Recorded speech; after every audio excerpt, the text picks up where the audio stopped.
अस्सलाम वालेकुम नाज़रीन, इमरान याकूब खान साहब के साथ व्यू पॉइंट से मैं हूं ज़ैनब जतोई। नाज़रीन, प्रोग्राम के आगाज़ में बात करेंगे इस्लामाबाद में एक अफसोसनाक वाक़या पेश आया। इमाम बारगाह में खुद कुछ धमाका हुआ, दर्जनों अफराद शहीद हो गए हैं और काफ़ी बड़ी तादाद में लोग ज़ख्मी भी हुए हैं। इस सारे मामले पर बात करेंगे कि सिक्योरिटी इशूज़ क्यों दिन ब दिन बढ़ते जा रहे हैं। प्रोग्राम के दूसरे हिस्से में बात करेंगे ओमान में अमरीका और ईरान के दरमियान मुज़ाकरात जारी हैं। पिछले साल भी ये मुज़ाकरात हुए लेकिन कोई नतीजा नहीं निकल सका। इस बार जो मुज़ाकरात हो रहे हैं ये कितने मानी खेज साबित होंगे, इस मामले पर प्रोग्राम में बात करेंगे। प्रोग्राम के आखिरी हिस्से में बात करेंगे T20 वर्ल्ड कप। पाकिस्तान के भारत के साथ मैच ना खेलने के फैसले ने हर तरफ थरथरली मचा दी है। ICC काफ़ी ज़्यादा परेशान दिखाई दे रहा है। इनफैक्ट भारतीय क्रिकेट के हवाले से भी मुख्तलिफ किस्म के बयान आ रहे हैं। इस सारे मामले पर हम बात करेंगे। प्रोग्राम में सबसे पहले बात करेंगे इस्लामाबाद में आज एक अफसोसनाक वाक़या पेश आया। इमाम बारगाह के अंदर धमाका किया गया और 150 से ज़ायद लोग ज़ख्मी बताए जा रहे हैं, जब करीब अफराद शहीद हो गए हैं। नहायत अफसोसनाक वाक़या। हमने देखा बलूचिस्तान और खैबर पख्तूनख्वा में सिक्योरिटी चैलेंजेस हैं, लेकिन इस्लामाबाद जैसा शहर जिसको महफूज तरीन समझा जाता है, वहाँ पर इस किस्म का वाक़या पेश आना जो है बहुत सारे सवालात को जन्म देता है। इस मामले पर बात करते हैं। शुमाइला राना MNA नून लीग हमारे साथ मौजूद हैं। शुमाइला राना साहिबा, सबसे पहले बहुत शुक्रिया आपके वक्त का। क्या समझती हैं, क्या सिक्योरिटी चैलेंजेस अभी भी हमें दरपेश है, जबकि सिक्योरिटी फोर्सेस की जानिब से कामयाब ऑपरेशंस किए जा रहे हैं। बलूचिस्तान के अंदर भी कई दहशत गर्दों को जहन्नुम वासिल भी किया गया है। अभी आप क्या समझती हैं, क्या हिकमत अमली हमें बनाने की ज़रूरत है ताकि इस किस्म के वाक़यात से निपटा जा सके? बिस्मिल्लाहिर्रहमानिर्रहीम, बहुत शुक्रिया। देखिए, बात यह है कि अभी जो रिसेंट दहशतगर्दी की लहर दौड़ी है पाकिस्तान में, और इसके पीछे फितनातुल ख़ारिज और फितनातुल हिंदुस्तान जो है वो के फैक्टर्स हैं पीछे, और भारत जो है वो प्रॉक्सी वार कर रहा है और अफ़गानिस्तान की जो सरज़मीन है वो यूज़ हो रही है उस पे।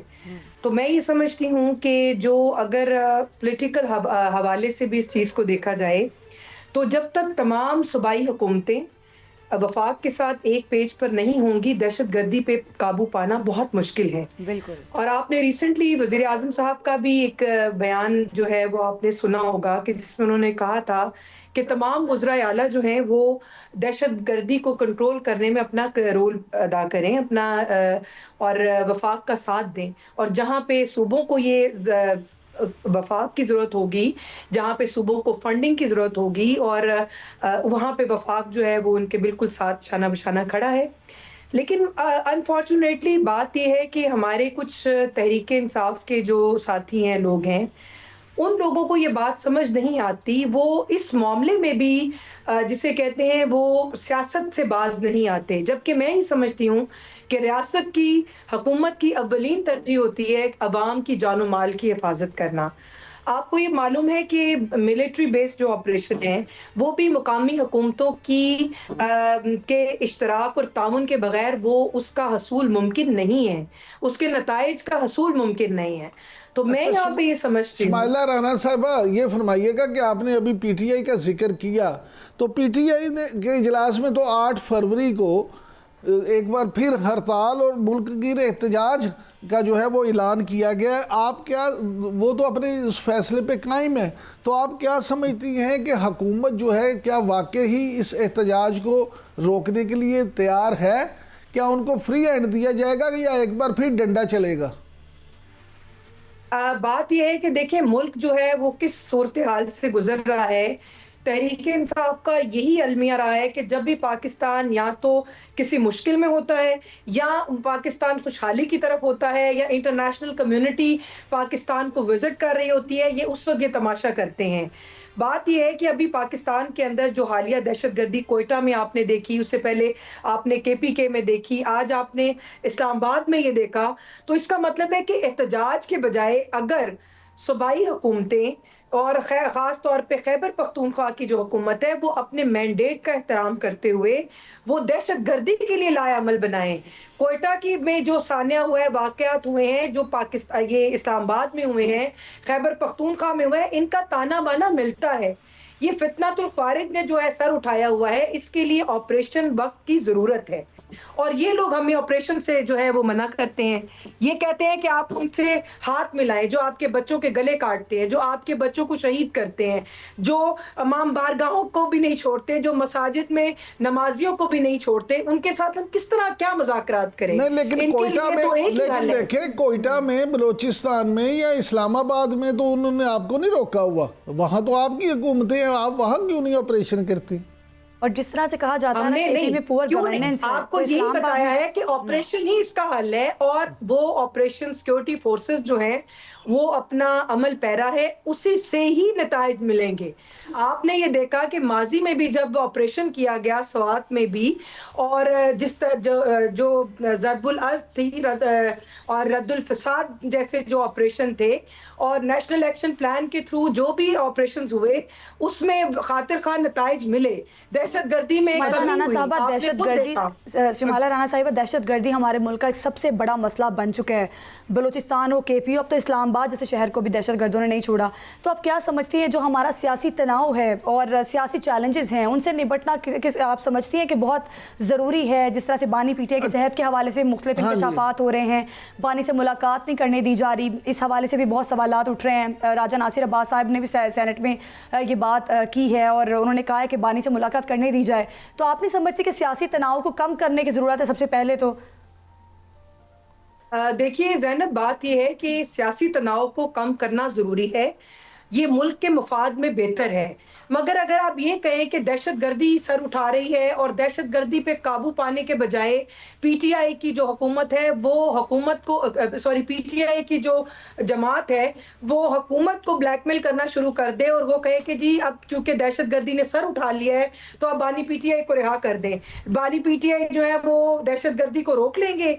उनके अपने शुमाइला राना साहिबा, मुलाकात तो हो सकती है ना, जब मुलाकात तो हो सकती है लेकिन ना। शुमाइला साहबा, इसमें देखें बात ये कि अब तो जो उनके पार्लियामेंटेरियंस हैं उन्होंने सुप्रीम कोर्ट के रजिस्ट्रार को भी एक याददाश्त पे है, चले आप उनकी अगर मुलाकात नहीं करवाते तो उसके अलावा उनकी सेहत के हवाले से जो रिपोर्ट्स हैं उनको तो पब्लिक किया जा सकता है ताकि अवाम के सामने जो असल हकीकी सूरत हाल है वो तो आए।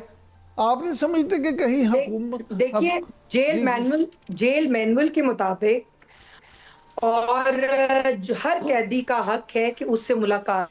तहरीके इंसाफ जो है वो तहरीके इंसाफ अडयाला जेल को अपना सब ऑफिस या कैंप ऑफिस बनाना चाहते हैं, और जब भी मुलाकात होती है बाहर आकर रियासत मुखालिफ नारे और इश्ताल अंगेजी जो है वो देते हैं, अदारों के खिलाफ जो है वो गाली गलोच होती है, लोगों को इश्ताल अंगेजी देते हैं कि आप उठें और अभी अब धावा बोल दें।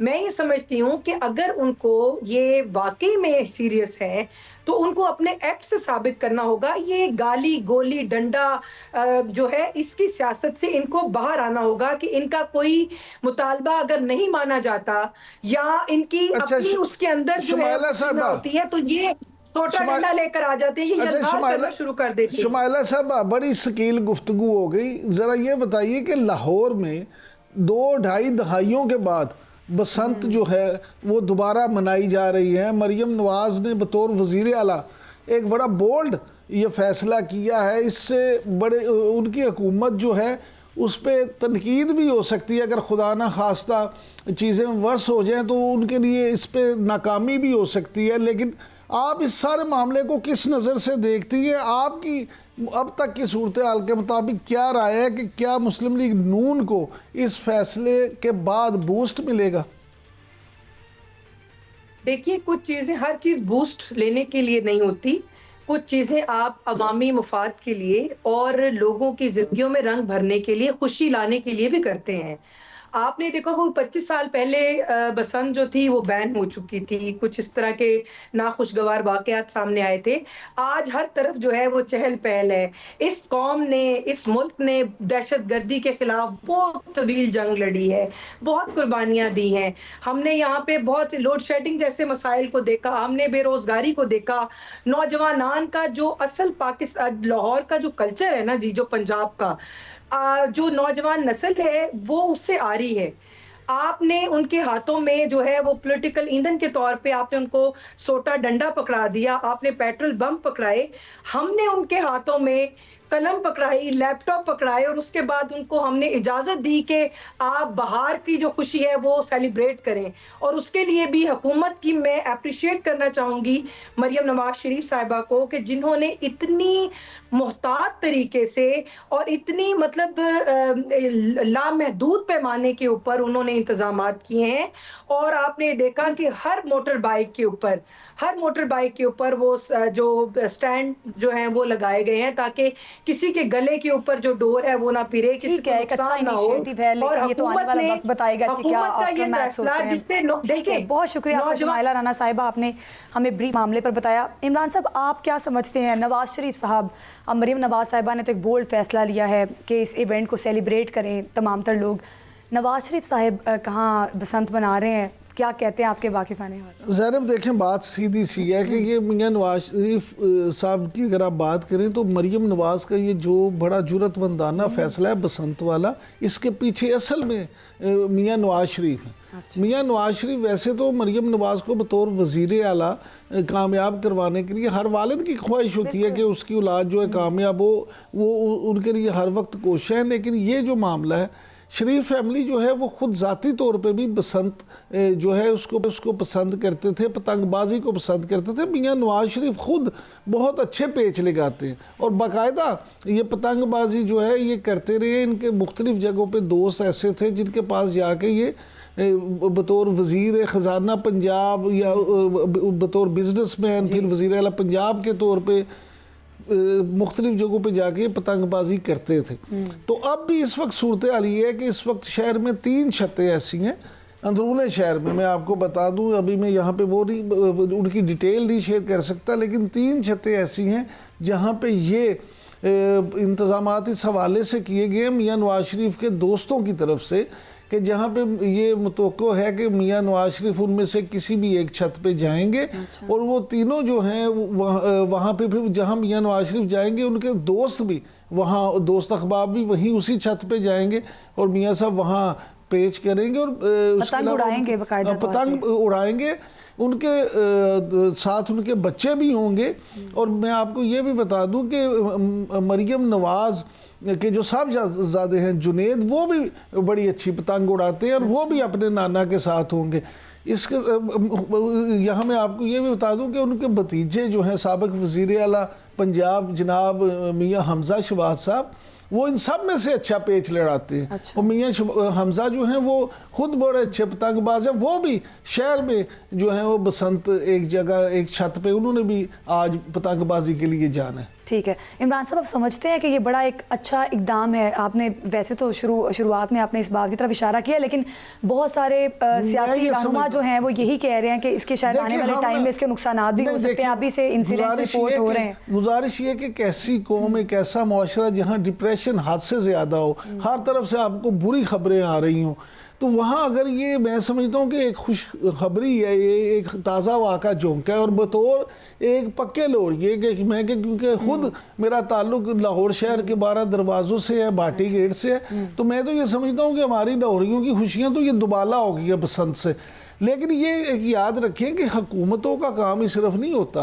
एक इतने अच्छे फेस्टिवल को कि जहां दुनिया भर से मेहमान आते थे, हमने खुद अपनी करतूतों की वजह से, अपनी गलत हरकतों की वजह से केमिकल वाली डोर लगा के, तार वाली डोर लगा के उसको ख़राब कर दिया। खुदारा मेरी तमाम लोगों से ये इल्तमास है कि अल्लाह के वास्ते आप बाज आ जाएं और अब अगर आपको दोबारा ये मौका मिला है खुशियों का, इस सेलिब्रेशन का, तो अब इसको खराब ना करें। हुकूमत ने आपको एक इवेंट दिया, उसको ब्रेक करें, लेकिन हुकूमत ने साथ ही साथ ये भी कहा है कि वो डोर जो जानलेवा हो उससे इज्तनाब किया जाए। मरीम नवाज साहिबा ने ये बात की है कि वो क्रैकडाउन शुरू करने वाली हैं और जो इस किस्म की डोर जिससे किसी भी शहरी को नुकसान पहुँच सकता है उनके खिलाफ सख्त कार्रवाई होगी। तो ऐसे में अपनी हिफाजत आप लोगों ने खुद करनी है। इसी के साथ नाजरीन अभी हम ब्रेक लेते हैं, ब्रेक के बाद आपको दोबारा ज्वाइन करते हैं। बात करेंगे ईरान अमेरिका मुज़ाकरात के नतीजे में मशरिक़ वुस्ता से जंग के बादल छट जाएंगे, इस पर बात होगी, हमारे साथ ही रहिएगा।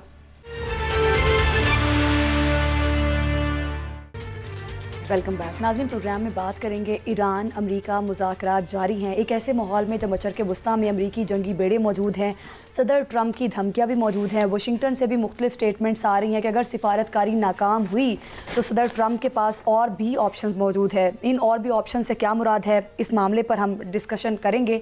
लेकिन एक जो सवाल ये पैदा होता है कि हमने देखा पिछले साल भी अमेरिका और ईरान के दरमियान दोहरी मुज़ाकरात जारी थे और उन्हीं मुज़ाकरात के दौरान इसराइल ने ईरान पर हमला किया। और अब क्या सदर ट्रंप पर भरोसा करना जो है वो सही और दुरुस्त इकदाम होगा ईरान की तरफ से? इस सारे मामले पर डिस्कशन करते हैं। Air vice marshal retired Sajid Habib दिफाई तज्जियाकार हमारे साथ मौजूद है। Air vice marshal retired Sajid Habib साहब, शुक्रिया आपके वक्त का। किस तरह से देख रहे हैं, क्योंकि एक तरफ तो अमरीकी धमकियां भी मौजूद हैं, अमरीका की जंगी तैयारियां भी जारी व सारी हैं, फिर मुज़ाकरात भी किए जा रहे हैं। और अगर हम लास्ट ईयर देखें तो लास्ट ईयर जब मुज़ाकरात हो रहे थे तो फिर हमला भी ईरान पर होता है। तो क्या समझते हैं, क्या अमरीका पर भरोसा किया जा सकता है और ये मुज़ाकरात क्या मानी खेज़ होंगे? आप समझते हैं कि मानी खेज़ हो सकते हैं? अस्सलाम वालेकुम, बहुत शुक्रिया। आपने बिल्कुल सही तमीद बांधी है कि पिछले साल मुज़ाकरात हो रहे थे। सिर्फ एक लफ्ज़ से मैं थोड़ा सा मुख्तलिफ ओपिनियन रखता हूँ कि सरप्राइज हमला या अचानक हमला इसराइल ने कर दिया। ये हो ही नहीं सकता कि इसराइल कुछ हमला करे दाएं बाएं किसी के ऊपर, अमेरिका को पता ना हो या उसकी बैकिंग ना हो, क्योंकि उसकी रेपरकशन बड़ी दूर तक जाती हैं। तो इसलिए ये बात मेरे नज़दीक इसलिए किया, मैं अभी भी अपने इन अल्फाज पे कायम हूं कि इसका मकसद, भले वो इंडिया पाकिस्तान का कॉन्फ्लिक्ट था या इसके बाद ये वाला था, रिजीम चेंज था। यहाँ पे रिजीम चेंज था और दोनों का मकसद वही बात, कंटेनिंग चाइना था। तो मेरे ख्याल में अभी भी जिस तरह की धमकियां दे रहे हैं, जिस तरह की बातें हो रही हैं कि और भी ऑप्शन है, देखिए इसमें अगर आपने सुना होगा कि क्या उनके जो मजहबी रहनुमा है बड़े, क्या उनको कोई खतरा है? तो उसने, ट्रंप ने कहा बिल्कुल उसको खतरा है, ही शुड बी वरीड। बीच में रजा पहलवी के बेटे को भी तैयार कर लिया। ये रिजीम चेंज के लिए था। जब रिजीम चेंज हो जाता तो फिर एक तो पूरा मिडल ईस्ट दोनों तरफ से इसराइल और उसके हमायती से घिर जाता जो यहाँ पे बैठे होते। जहां तक मुज़ाकरात की बात है, पहले तो तुर्की में होने थे, उसमें पाकिस्तान ने बैकडोर डिप्लोमेसी में पाकिस्तान ने बड़ा रोल प्ले किया, उसके बाद इन्वाइटेड था। लेकिन उसके बाद आई थिंक ये बेहतर है कि ईरान के कहने के ऊपर इसको वहीं पे उसको अमान में शिफ्ट किया गया और उसने कहा कि जी हम डायरेक्ट आपस में बात करेंगे।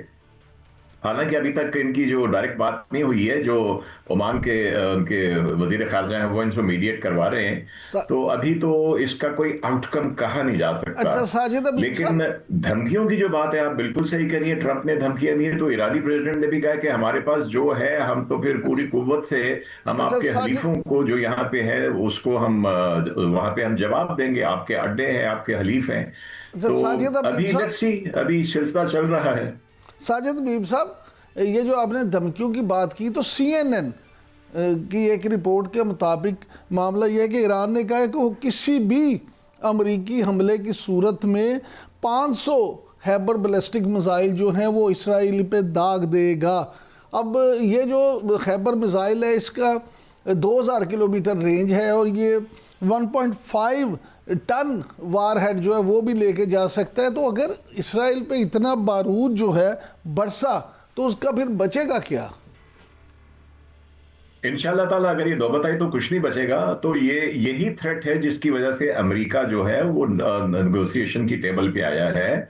और अदरवाइज उसके पास जितनी पावर है, अगर ये थ्रेट ना होता, आप देखें कि इसने जो कंडीशनल रखी हैं 1 से 2, 2 से 3, 3 से 4 की हैं। पहले कहा जी कि अपना न्यूक्लियर प्रोग्राम को कैप करो, फिर उसमें ऐड कर दिया कि इसको इस लेवल से ऊपर एनरिच ना करो, फिर कहा कि जो एनरिच्ड उनका कोई 600 पाउंड के करीब है इसको किसी थर्ड कंट्री में ट्रांसफर किया जाए। फिर उन्होंने कहा आपने जो बैलिस्टिक मिसाइल का प्रोग्राम है इसको भी आप बंद करें। साजिद हबीब साहब, ये फरमाइएगा कि ईरान ने जो 2000 किलोमीटर तक मार करने वाले मिसाइल जो है हर शहर, उसका कामयाब तजर्बा किया है और ये उनका कहना है कि ये जो मिसाइल है ये अमेरिका को भी टारगेट इससे ईरान कर सकता है। आप मौजूदा मशक़ वस्ता की सूरत हाल में ये जो इस वक्त तनाव है शदीद, इसमें क्या समझते हैं कि क्या ये कामयाब तजर्बा वाकई ही अमेरिका के लिए कोई इशारा है? मैं नहीं समझता कि ये जो इन्होंने किया है, तजुर्बा किया है कि ये मेनलैंड अमेरिका तक हिट कर सके, क्योंकि अगर इस तरह के 10 मिसाइल भी अगर ईरान के पास होते जो कि मेनलैंड अमेरिका को हिट कर सकते तो अमेरिकन बहरी बेड़ा कभी भी इस तरफ ना आता। इसकी सिंपल सी एग्जांपल दूंगा कि 60s में जब चाइना ने न्यूक्लियर हथियार बना लिए, और एक फिगर आपको बताता हूँ कि जब 20 के करीब उनके पास न्यूक्लियर वॉरहेड वाले वो मिले जो कि मेनलैंड अमेरिका तक पहुंचते थे, अमेरिका के पास कोई 5000 थे, तो अमेरिका ने न्यूक्लियर डेटरेंस एक्सेप्ट कर लिया था कि हुण बराबर हो गया, हुण असी इस मसले ते तुहानू नहीं छेड़ांगे। तो आई डोंट थिंक ऐसी बात है, लेकिन definitely it's going to be, Israel के लिए शदीद खतरे का बायस है। आपने देखा होगा पहले भी जो उन्होंने, क्योंकि जो बैलिस्टिक्स है इनकी जो स्पीड है जब ये नीचे आते हैं तो बड़ी मल्टीपल हजारों किलोमीटर फी घंटा की स्पीड से नीचे आते हैं, तो इनको इंटरसेप्ट करना बड़ा मुश्किल होता है। वर्टिकली आने वाले को, जो साइड से आ रहे हैं उसको इंटरसेप्ट करना इजी होता है। लेकिन इसने तो आई थिंक अमेरिकन के लिए तो नहीं, लेकिन इसराइल के लिए यकीनन बहुत सीरियस खतरा होगा इनसे। अच्छा सर, ईरान ने अपनी ताकत का मुजाहरा किया, उसके बाद ही सर ये टेबल टॉक पर आए हैं। लेकिन सैनब एक और चीज है कि जो ये भी रिपोर्ट्स आ रही हैं कि रूसी जो जंगी हेलीकॉप्टर हैं MI-28 वो भी ईरानी फजाओं में इस वक्त जो हैं वो घूम रहे हैं। तो आप ये सारी सूरत हाल को किस तरह से देखेंगे? क्या रूस वाकई ही खुल के इनकी सपोर्ट करेगा, ये सिर्फ ये भी दर्शनी प्रोग्राम होगा? बिल्कुल सर, रूस और चाइना का साथ देना। मैं भी अपना सवाल ऐड ऑन करती जाऊँ सर, आप क्या समझते हैं, अब जो मुज़ाकरात हैं, जाहिर है अमेरिका को थ्रेट महसूस हुआ है और इसी वजह से वो टेबल टॉक पर आए हैं। अब ये मुज़ाकरात की कामयाबी किस हद तक मुमकिन है, और क्या ये जो अब मुज़ाकरात हो रहे हैं 2026 में, ये 2025 वाले मुज़ाकरात से किस तरह मुख्तलिफ आप समझते हैं? जिस तरह मार्को रूबियो ने कहा है कि बैलिस्टिक मिसाइलों पर गौर होगा, जबकि ईरानी वज़ीर ख़ारजा अब्बास अराग़ची ने कहा कि सिर्फ एटमी मुज़ाकरात हैं, इसमें कोई और इराक़ा शिराकतदार भी मौजूद नहीं होगा। तो इसमें थोड़ा डिफरेंस क्या है, ये भी बताइएगा। देखिए, पिछली दफा जो थी, जैसे आपने कहा कि बात उस वक्त थी सिर्फ इनके न्यूक्लियर प्रोग्राम को कैप करने की और एनरिचमेंट को रोकने की। अभी इन्होंने जो मल्टीपल कंडीशन लगा दी है, जैसे सिर्फ न्यूक्लियर प्रोग्राम को कैप नहीं करना, इसका जो एक एनरिचमेंट लेवल है उसको कैप करना है, और जो एनरिच्ड यूरेनियम है उसको किसी थर्ड कंट्री में ट्रांसफर करना है। This is asking too much. और उसके साथ बैलिस्टिक मिसाइल प्रोग्राम को खत्म करना, और जो इनके जो हमास है, हिजबुल्ला है, होतीज है, इनको जो सपोर्ट करते हैं, जैसे मैंने पहले कहा था कि ईरान इसको अलायंस ऑफ रेजिस्टेंस कहता है, मज़ाहमती ग्रुप इनको कहता है। तो वो कहता है ये हमारी जो है हमारी सोवरेनिटी के ऊपर ये हमला है। ईरान ने भी शो ऑफ पावर किया है, दो उसने टैंकर वेसल जो है दो उसने कब्जे में लिए हैं जो कि किसी थर्ड कंट्री के थे, लेकिन वो यहां से गुजर रहे थे। तो ईरान ने भी थोड़ा शो ऑफ पावर किया है। फिर उन्होंने कल हम बात कर रहे थे कि उन्होंने एक ड्रोन भी भेजा है जो रिकॉनेसेंस ड्रोन था, जिसको उन्होंने F-35 से मार गिराया, लेकिन ये कि उससे बड़ी इंफॉर्मेशन ट्रांसमिट हो गई होगी। आज तो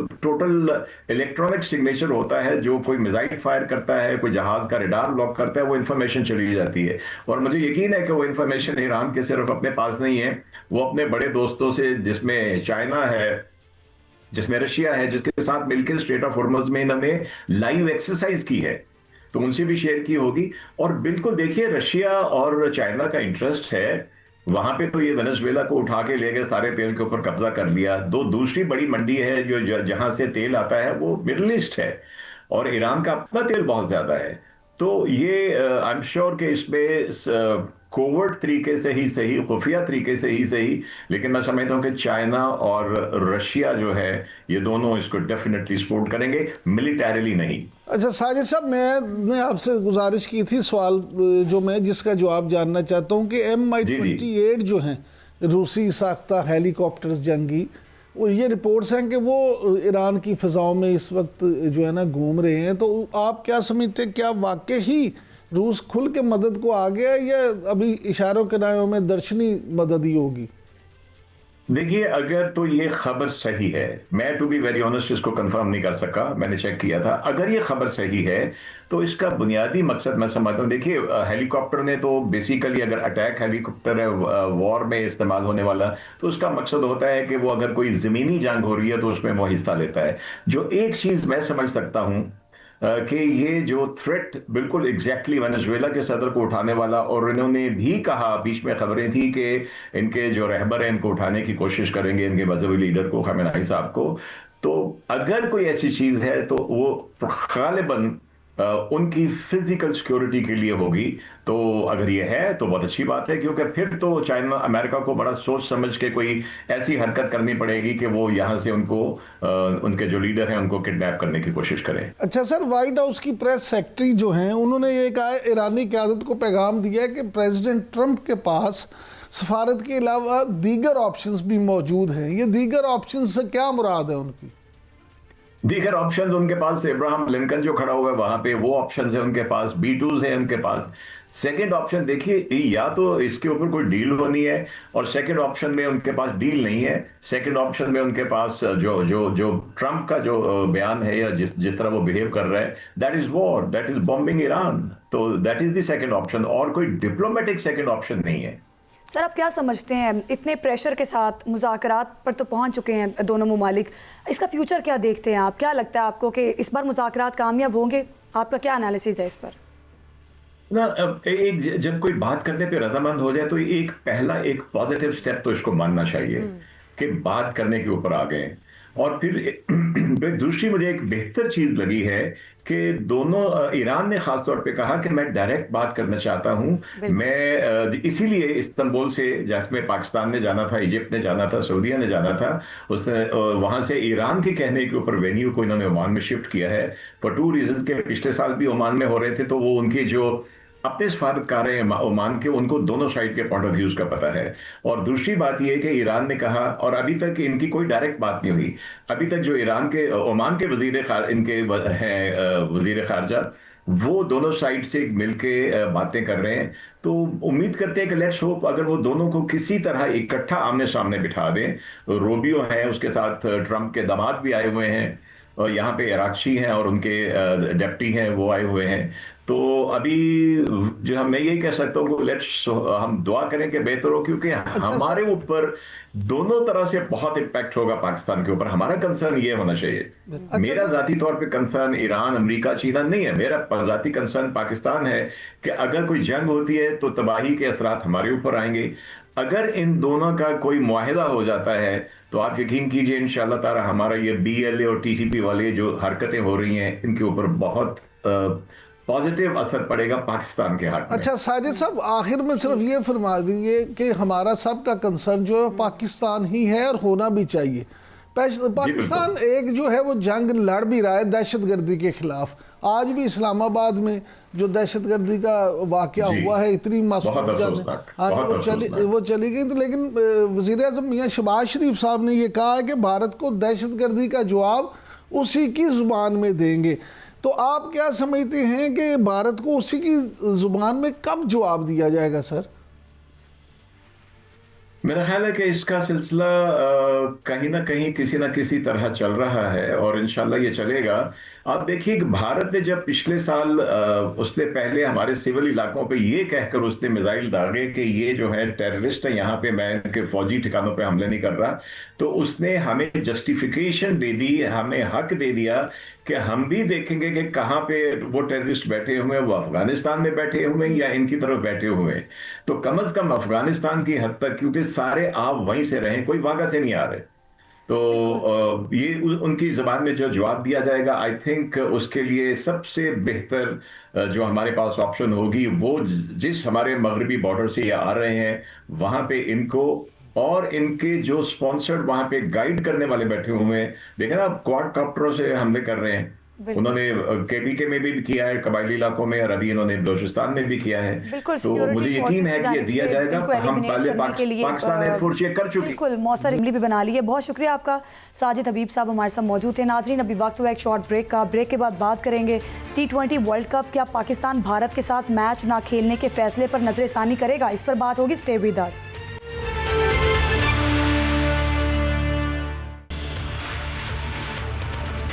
welcome back. Pakistan cricket board ने भारत के खिलाफ मैच ना खेलने के हवाले से फ़ैसला किया है। इस फैसले से कबल PCB चेयरमैन मोहसिन नकवी साहब ने क्रिकेटर्स के साथ मुलाकात की, और क्रिकेटर्स ने भी मोहसिन नकवी साहब पर भरपूर एतमाद का इजहार किया। जिस तरह से आज पाकिस्तान क्रिकेट टीम के कप्तान सलमान अली आगा ने कहा है कि भारत के साथ मैच खेलें या ना खेलें, लेकिन हम हुकूमत के फ़ैसले के साथ हैं। तो ये बड़ी अहम बात है कि हमारी क्रिकेट टीम भी पाकिस्तानी हुकूमत के फ़ैसले के साथ खड़ी है। इस पर बात करते हैं खालिद महमूद, साबिक चेयरमैन पाकिस्तान क्रिकेट बोर्ड हमारे साथ मौजूद हैं। खालिद महमूद साहब, शुक्रिया आपके वक्त का। किस तरह से देख रहे हैं, जिस तरह से ICC ने बांग्लादेशी टीम को आउट किया, फिर उसके बाद हमने देखा ICC का दोहरा मैयार, अब पाकिस्तान ने फिर भारत के खिलाफ मैच ना खेलने का फैसला किया, फिर क्रिकेटर्स ने भी भरपूर एतमाद का इजहार किया है अपनी हुकूमत पर।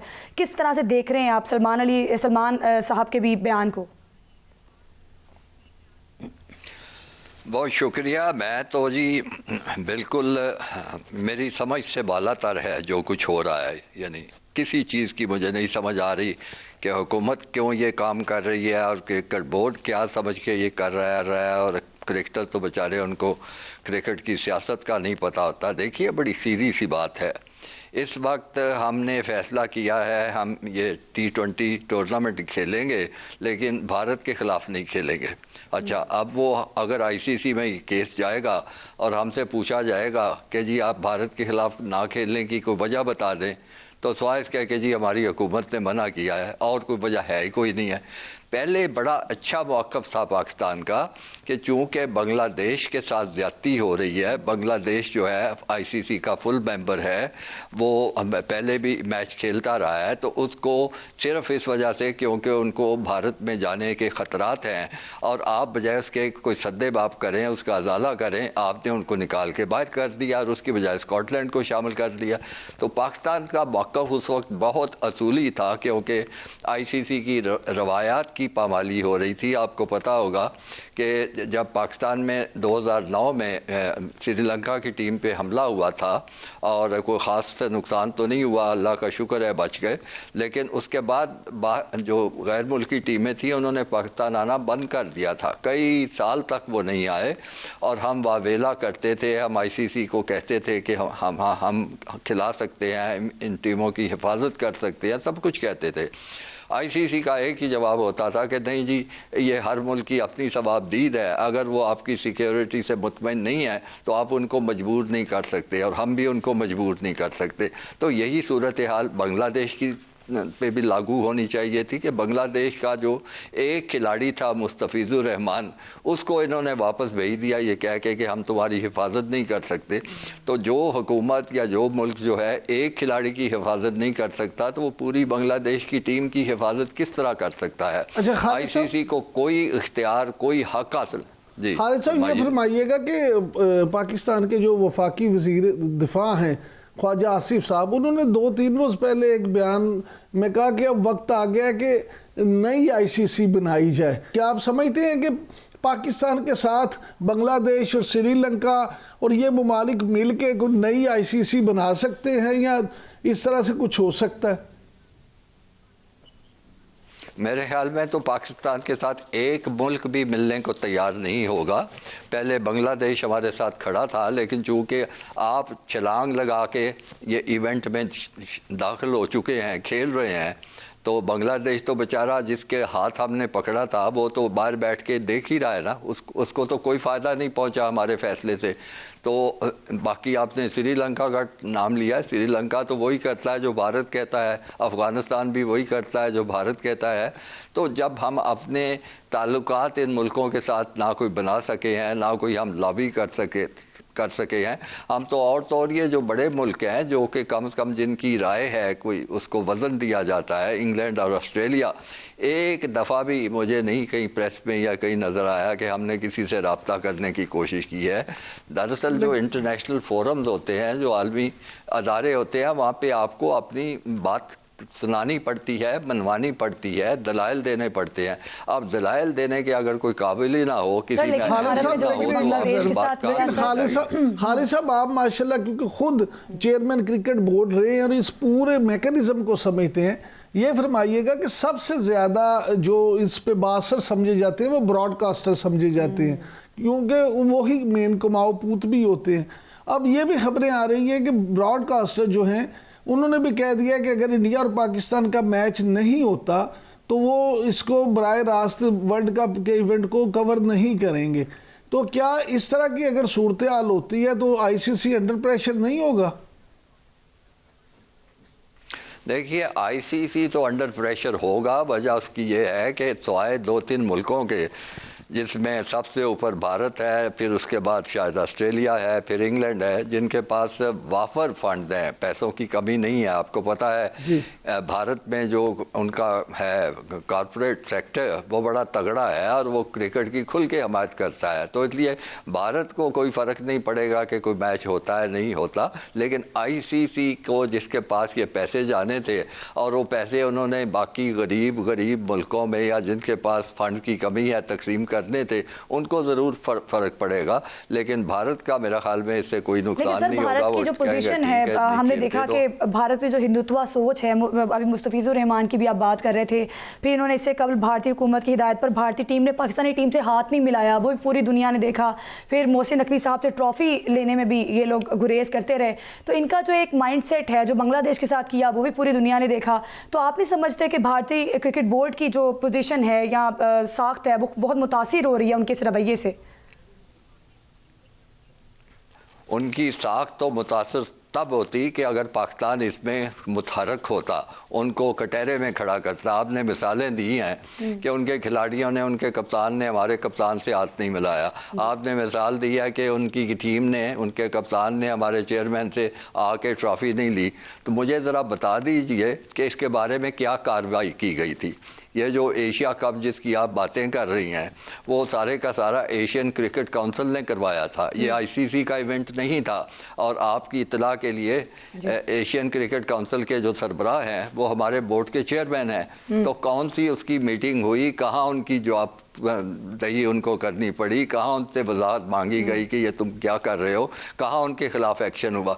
तो जब कोई किसी चीज़ का एक्शन ही कोई नहीं लिया जाता, जी किसी चीज़ को अहमियत ही नहीं दी जाती, तो अब आप जाके इतने महीनों के बाद कहेंगे कि जी भारत ने हमारे साथ बड़ा जुल्म किया, बड़ी ज्यादती की। वो कहेंगे जी अगर ज्यादती की थी तो आप उस वक्त एक्शन लेते, मामला करते। तो वहाँ हुआ ही कोई नहीं। मेरे ख्याल में तो पाकिस्तान के पास अब इस वक्त कोई वजह ही नहीं है कि वो इस किस्म की तावीलें करें। खालिद साहब, जितनी भी आपकी गुफ्तगू है सर, अगर इसके को नतीजा हज करने की कोशिश की जाए तो बज़ाहिर बादियों नज़र में ऐसा महसूस होता है कि शायद आप पाकिस्तान क्रिकेट बोर्ड की कारकर्दगी से बिल्कुल भी मुतमिन नहीं है।